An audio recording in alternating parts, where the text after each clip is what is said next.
کہا بات یہ ہے کہ لیلا کی گلی سے گزر کے آیا ہے. تو میں یہ کہوں گا کہ شعبان المعظم ہے یہ عاشقوں کا مہینہ ہے. کس کا مہینہ ہے؟ کیوں؟ حضور نے فرمایا شعبان شہری و رمضان شہر اللہ. یہ شعبان میرا مہینہ ہے. کس کا مہینہ ہے؟ یہ میرا مہینہ ہے. میرے اور آپ کے آقا جناب محمد رسول اللہ صلی اللہ علیہ وسلم یہ حضور کا مہینہ ہے. فرمایا جو شعبان رمضان ہے وہ کس کا مہینہ ہے؟ اللہ کا مہینہ ہے. ہم کہتے ہیں یہ شعبان ہمارے لیے رمضان سے بھی بڑی نعمت ہے. اس لیے کہ اگر حضور نہ ملتے تو رمضان کہاں سے مل رہا تھا؟ حضور ہی نہ ملتے تو اللہ کہاں سے مل رہا تھا؟ اگر اللہ ہی نہ ملتا تو پھر اللہ کا مہینہ کیسے ملتا؟ تو جو ہے آپ کو طرف. اسی لیے میں نے کہا یہ عاشقوں کے لیے بڑا قیمتی مہینہ ہے. اور اس سے بڑا مہینہ عاشقوں کے لیے وہ ہے جس میں حضور تشریف لائے. وہ ہے ربیع الاول. ربیع الاول کا مطلب یہ کائنات کی سب سے پہلی بہار، جس بہار سے پہلے کوئی بہار تھی ہی نہ. اب توجہ کے ساتھ چند ایک باتیں اس بارے سے سنیں.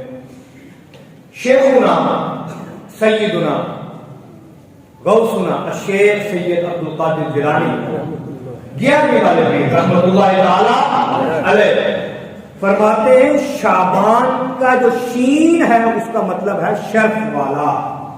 کس والا؟ بزرگی والا، شرف والا. کون فرماتے ہیں؟ شیخ سید عبد القادر اپنی کتاب مشہور کتاب بنیاد الطالبین میں فرمایا عین سے مراد ہے علو یعنی بلندی، بزرگواری اور رفعت. با سے مطلب ہے بر یعنی نیکی، نیکی والا مہینہ. اور الف سے یعنی الفت اور محبت والا مہینہ. اور نور سے یعنی نون سے نور والا مہینہ. اس مہینے میں شرف بھی ہے شین سے، عین سے علو ہے بلندی ہے، با سے نیکی ہے بر ہے، اور پھر الف سے الفت اور محبت ہے، اور نون سے نور ہے. تو جس مہینے کو حضور نے کہا یہ میرا مہینہ ہے وہ شرف والا بھی ہے، علو والا بھی ہے، بر نیکی والا بھی ہے، الفت والا بھی ہے اور نور والا بھی ہے. اور یہی 5 چیزیں سارے ایمان کا خلاصہ ہیں.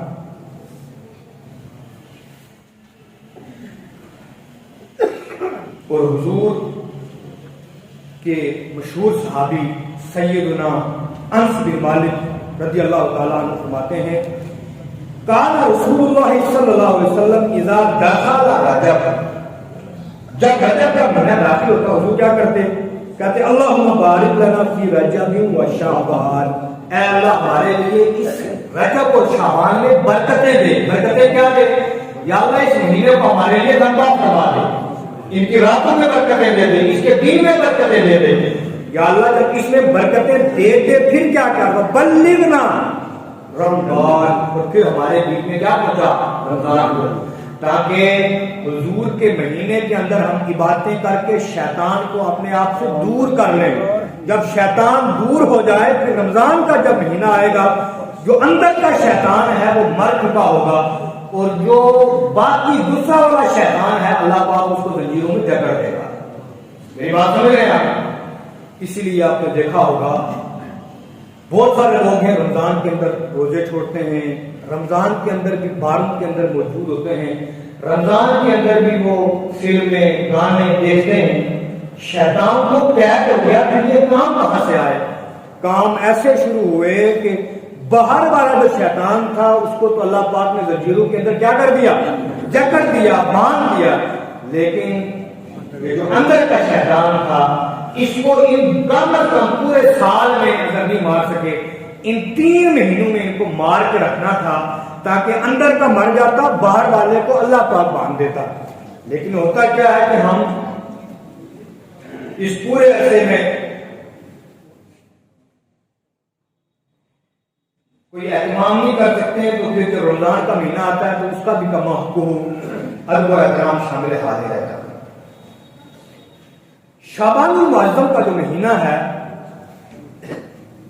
حضرت عائشہ فرماتی ہیں حضور صلی اللہ علیہ وسلم جب شعبان کے روزے رکھنے ہو جاتے تو ہمیں یوں لگتا ہے جیسے آپ حضور افطار کریں گے، مطلب پورا مہینہ کیا کریں گے؟ روزہ ہی رکھیں گے، اور فرمایا حضور پورا مہینہ روزہ رکھتے یا کچھ چھوڑ دیتے. جو کچھ چھوڑتے حضور اس لیے نہیں کہ وہ دن رحمت اور برکتوں سے خالی ہوتے، حضور کچھ کو اس لیے چھوڑ دیتے تاکہ رمضان میں اور شعبان میں فرق پیدا ہو جائے. باقی حضور پورے شعبان کے اندر کیا کرتے تھے؟ روزے رکھتے تھے. اور بخاری شریف کی حدیث نمبر 1969 کے مطابق حضور علیہ السلام شعبان اور معظم سے زیادہ کسی مہینے کے روزے رکھتے تھے سوائے فرض روزوں کے. سب سے زیادہ روزے کس مہینے کے؟ شعبان. لہذا کوشش کریں کہ اس ماہ مقدس کے اندر آپ روزوں کا اہتمام کریں. اب آخری بات عرض کر کے میں دوسرے ٹاپک کی طرف آؤں گا. اس مہینے کی 15ویں شب کو یہاں رک کر بات سن لیں. آج رجب کی 30 تاریخ ہے. کل بروز ہفتہ انشاءاللہ پہلی شعبان. 18 مارچ کو 14 شعبان المعظم ہے، اور اس کو کہتے ہیں شعبان المعظم کی 15ویں رات. شعبان کی 15ویں رات یہ جمعے اور ہفتے کے بیچ کی جو رات ہے اس دن، جس کو ہم شب برات کہتے ہیں، یہ وہ مبارک موقع ہے کہ اس شب کو آپ نے بالخصوص عبادات کا اہتمام کرنا ہے. میں تھوڑا سا جو ہمارے ہاں اس شب کو بھی شب بیداری ہو جاتی ہے مسجدوں کے اندر. خطبہ ایک خطیب آیا وہ گیا، دوسرا آیا وہ گیا، اور پھر پوری رات تقریریں ہو جاتی ہیں. میں اس کے تھوڑا سا سخت خلاف. میں کہتا ہوں اس سے 2 دن پہلے شب کو جمعے کے موقع کے اوپر. وجہ یہ ہے کہ وہ شب خطاب سننے کے لیے، جو سنے ہوئے ہیں ان کے اوپر عمل کرنے کے لیے آتی ہے. میری بات میں آپ کو بھی ہے، کیونکہ وہ شب ہے جس دن آپ نے کیا کرنا ہے؟ عمل کرنا، اس کے اوپر عمل کرنا ہے. اگر اس دن بھی پوری رات خطاب ہی سنے تو وہ جو نوافل ہیں، وہ جو توبہ کی رات ہے، وہ جو گریہ جاری ہے، وہ کس نے کرنی ہے؟ 1 گھنٹے نعت سنی، 1 گھنٹے خطاب سنا، باہر گئے سگریٹ کا دم لگایا، ادھر سے باتھ روم سے واپس آئے، تھوڑی دیر کے بعد دعا ہوئی، دعا کے بیچ میں آپ نے فروٹ لیا، کھا کے چلے گئے. اس شب کو اپنی مساجد کے اندر مغرب سے عشاء کا پروگرام کریں، خطاب سن لیں. اس میں یہ کہ جو جمعے کے دن بھول جاتا ہے وہ کم از کم موقع کے اوپر نوافل کا طریقہ سماعت فرما لیں. عشاء کے بعد کم از کم صلاۃ التسبیح کا اہتمام کریں. کس کا؟ صلاۃ التسبیح کو جماعت کے ساتھ پڑھنا مکروہ ہے. کیا ہے؟ لیکن اس کو مکروہ تحریمی نہیں ہے، تنزیہی ہے. اس کے جائز کی صورت یہ ہے، اور جماعت اس لیے قائم کی جاتی ہے کہ تھوڑا سا ترتیب اس کی سخت ہے. اگر ہر بندہ اکیلے پڑھنا چاہے تو پھر وہ پڑھے گا، شیطان اس کو بہکا دے گا، پھر اس کو یہ بھی بہکاوا آئے گا کہ میں پڑھ نہیں پاؤں گا، بڑا سخت ہے، تسمیہ نہیں گر پاؤں گا. اس لیے جماعت کا اہتمام مساجد کے اندر کیا جاتا ہے. ایک طرف مکروہ تنزیہی ہے اور ایک طرف ہے لوگ عبادت کو چھوڑ دیں گے. بہتر یہ ہے کہ مکروہ تنزیہی اگر کہ عبادت میں آ جائے لیکن کیا ہو جائے؟ عبادت چھوٹے نہ. لہذا اس لیے مساجد کے اندر صلاۃ التسبیح کا اہتمام کیا جاتا ہے. لہذا بعض جماعت صلاۃ التسبیح پڑھیں اور اللہ پاک کی بارگاہ میں دعا فرمائیں. جن حالات سے امت مسلمہ اس دن گزر رہی ہے وہ کسی کے اوپر پوشیدہ نہیں ہے. پوری امت مسلمہ کے لیے دعا کریں اور کل مرحومات امت مسلمہ اور مرحومین امت مسلمہ کے لیے دعا کریں، اور پھر بعد میں اپنے لیے دعا کریں اور اکثر وقت درود و سلام کے اندر گزاریں. یہ سب سے بہتر طریقہ ہے. لہذا اگر کہیں پوری رات بیانات بھی چلتے ہیں تو گناہ اس کا بھی نہیں ہے، لیکن اتنی بات ضرور ہے کہ وہ جو شب کا مقصد ہے وہ فوت ہو جاتا ہے. اس کے اوپر ایک سننے ابن ماجہ کی حدیث جو فرمایا ان علی بن ابی طالب قال رسول اللہ صلی اللہ علیہ وسلم اذا كان نصف الليل من شعبان فقوموا ليلها وصوموا نهارها فإن الله ينزل فيها لغروب الشمس إلى سماء الدنيا فيقول ألا من مستغفر لي فأغفر له ألا من مسترزق فأرزقه. فرمایا اللہ پاک سورج کے غروب ہونے سے طلوع فجر تک آسمان دنیا پر نازل ہو کر آواز سناتا ہے. آواز لگا کر لوگوں کو کیا الا من مستغفر، کیا کوئی مغفرت طلب کرنے والا نہیں ہے؟ کوئی مغفرت طلب کرنے والا، اغفر لہ، تو میں اس کی کیا کر دوں؟ مغفرت کر دوں۔ الا من مسترزق، ہے کوئی مجھ سے رزق طلب کرنے والا، فارزقہ، تو میں اس کو کیا کروں؟ رزق دوں۔ الا مبتلی فاعافیہ، ہے کوئی جو کسی آزمائش میں، کسی بیماری میں، کسی پریشانی میں مبتلا ہو، فاعافیہ، کہ میں اس کو عافیت دے دوں۔ یہ کون آوازیں مارتا ہے؟ اللہ کی رحمت۔ اللہ قضا، اللہ قضا، حضور فرماتے ہیں آگے پھر اللہ پاک اسی طریقے سے آوازوں کو دہراتا ہے کوئی رزق مانگنے والا، ہے کوئی اولاد مانگنے والا، ہے کوئی مغفرت مانگنے والا، ہے کوئی پریشانی سے نجات مانگنے والا، حتی یطلع الفجر، یہاں تک کہ فجر طلوع ہو جاتی ہے۔ طلوع فجر تک اللہ پاک اپنے گنہگاروں کے لیے رحمتوں کے، برکتوں کے، رزق کے، علم کے، نور کے دروازوں کو مفتوح فرماتا ہے۔ لیکن شرط کیا ہے کوئی مانگنے والا، ہے کوئی مانگنے والا۔ اگر کچھ شب کو بھی غفلت میں گزار دیا، مانگنے والا کوئی نہ ہوا، وہ بد نصیب ہے۔ اور پھر یہاں رک کر میں اس ٹاپک کو ختم کر کے ایک بات اور عرض کروں، میں کہتا ہوں سمجھ میں کچھ نہیں آتا کہ شعر و داستاں کیسے ہنساؤں تو بغاوت ہے، رلاؤں تو دل کے پھولے جل اٹھے سینے کے داغ سے، اس گھر کو آگ لگ گئی گھر کے چراغ سے۔ میں مدینے پاک میں تھا نا عرب شریف میں، تو ہم شعبان کی رات کو سفر کر رہے تھے مدینے پاک کے لیے۔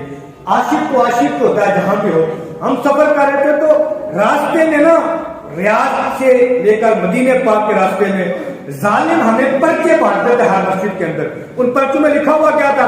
اس شب کو عبادت کرنا کوئی ضروری نہیں ہے، مت عبادت کرو کوئی فائدہ نہیں۔ ہر مسجد سے پرچے بانٹتے تھے۔ اب اس ٹائم شراب خانے کھلے ہوئے، کوئی بولنے کو تیار، یہ کون سے دیندار تھے مجھے سمجھ نہیں آئی۔ پھر مجھے سمجھ میں آ گیا، میں نے کہا نا وہ جو نور تھا، حضور نے فرمایا تھا مجھے ہند کی طرف سے نا خوشبو آتی محسوس ہوتی ہے۔ پھر حضور نے فرمایا تھا لوگوں سنو، الزم الشام والیمن، میرے بعد یمن اور شام کو لازم پکڑنا۔ میں نے کہا حضور نے اسی لیے کہا تھا شام میں بھی عشاق رہتے ہیں، یمن میں بھی عشاق رہتے ہیں، عرب کا اس لیے نہیں کہا اس لیے کہ یہاں گستاخ رہتے ہیں۔ صرف بچے پڑھتے تھے بچے۔ مجھے ایک بات بتاؤ، شب برات کو کون واجب سمجھ کے بیٹھتا ہے؟ یار اگر کوئی گلتوں میں سے کوئی فضیلت نہ صحیح شب کو، لیو اٹ، اس ٹاپک کو چھوڑ دو، کچھ نہ صحیح، یہ بری بچتی ہوئی امت، یہ راڈیو میں گانے بجانے والے نوجوان، یہ روڈوں کے اوپر کھڑے ہو کے ناچ تماشا کرنے والے، یہ پورے سال شادی میں ڈانس کرنے والے نوجوان، اگر کسی کے کان میں یہ بات پڑ جائے، وہ جوانوں آج کی رات مغفرت کی ہے۔ اگر کسی نے جھوٹ بھی بول کے مسجد میں بلا لیا اور کسی نے توبہ کر لی، یہ گناہ کا کام ہے کہ ثواب کا کام ہے؟ کیا بات یار تم کسی بھی مرتبہ فکر سے ہو، انسان کے بندے تو بنو، بابا جی فرماتے ہوتے بندے کے پتر بنو۔ کیا بات؟ کیا فرماتے ہیں؟ بندے دے پتر بنو۔ ایسے ہی 27ویں شب آتی تھی، اس کو بھی پرچے، رنگین پرچے اسپیشل لیمنیشن کروائے ہوئے، یہ پکڑاتے تھے یا اللہ حج پکڑا، اور میں اس کو پڑھ کے بولتا تھا، میں نے کہا یا علیہ کا، یہ بھائی لگا افسوس ہے آپ کے لیے، ہم تو